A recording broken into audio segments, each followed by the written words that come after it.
Hello, hello, good morning mga katambay. Another day, another tambay na naman ang inyong katambay. So for today, nautusan tayong magluto ng pansit. Ang tawag sa amin nito na pansit is pansit bami, yung merong sotanghon at kanton. So anyways, dapat binabad nyo na yung sotanghon nyo. Tapos gugupit-gupitin bago kayo magluto. And then itong kanton, chill yung ganyan lang siya. And then ang aming lalagyan namin ng chicken. Hindi muna kami sa pork, chicken muna.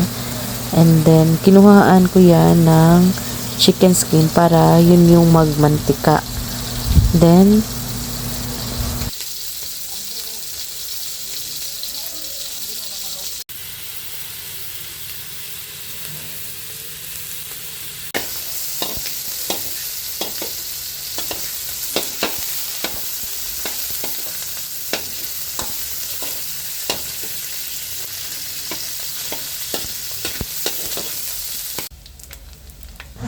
ayan, pag nagmantika na, dyan na rin natin igigisa yung mga aromatics, bawang, sibuyas, yan. Common na paggigisa.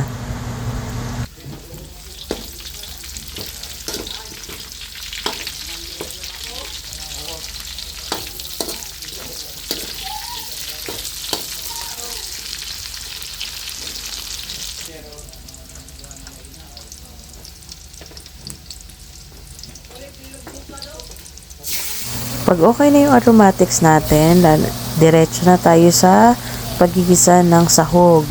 Kung pork yung sa inyo, lagay nyo na yung pork. Yung in my case is chicken yung gamit naming sahog ngayon. So, igigisa na natin siya.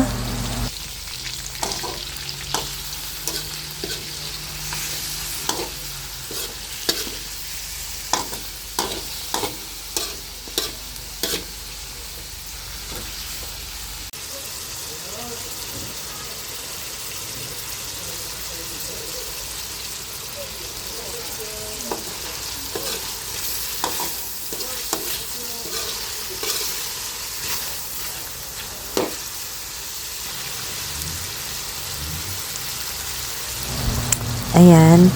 Ako kasi, ganito yung version ko pag nagluluto ako ng pansit is ginigisa ko na yung mga pampalasa katulad ng Knorr cubes, kung anong pampalasang gusto nyo. Ako, naglagay ako dyan ng Knorr cubes, paminta, oyster sauce, Ajinomoto, magic sarap. Ay, naglalagay na ako kasama dun sa paggigisa. And after nyan, igigisa ko na rin yung bell pepper, carrots, kung ano yung ilalagay nyo na medyo matigas na sahog or vegetables. Yan, ilagay nyo na rin para medyo magisa siya. Kasi the more na ginigisa natin is nagiging flavorful yung niluluto natin.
Ayan, naglagay na ako ng water, yung enough water para pag kumulo na yan, medyo malambot na yung sahog natin, hahanguin natin yung sahog.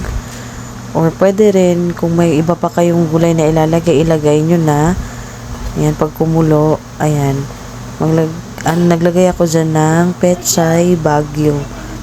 And then, pag medyo malambot na yung pechay, hahanguin ko yan and then, lulutuin ko na yung noodles. CR na imaw na dito. Mamalila ko na.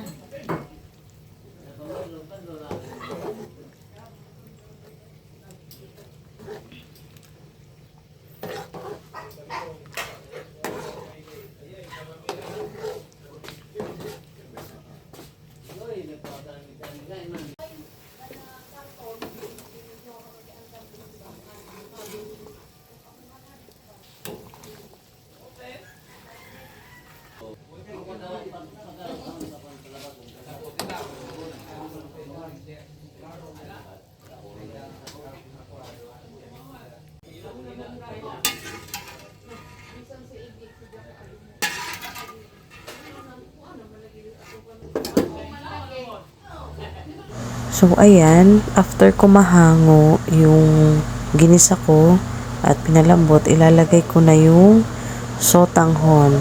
Ang brand po ng sotanghon na gamit ko is Longi. Binabad ko po muna siya sa tap water, and then nung lumambot na, ginupit-gupit ko po siya, and then don't worry po kasi hindi siya lalabsak. Maganda po ang brand na Longi. I-try nyo po. Ayan. Siya yung inuna kong ilagay sa dun sa pinaghanguan ko. Ayan. Medyo mahina yung apoy ko dyan para hindi siya mabilis maluto.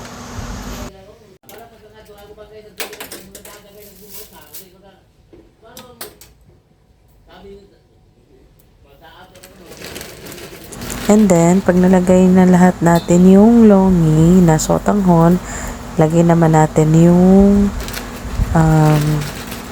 kanton. Ayan.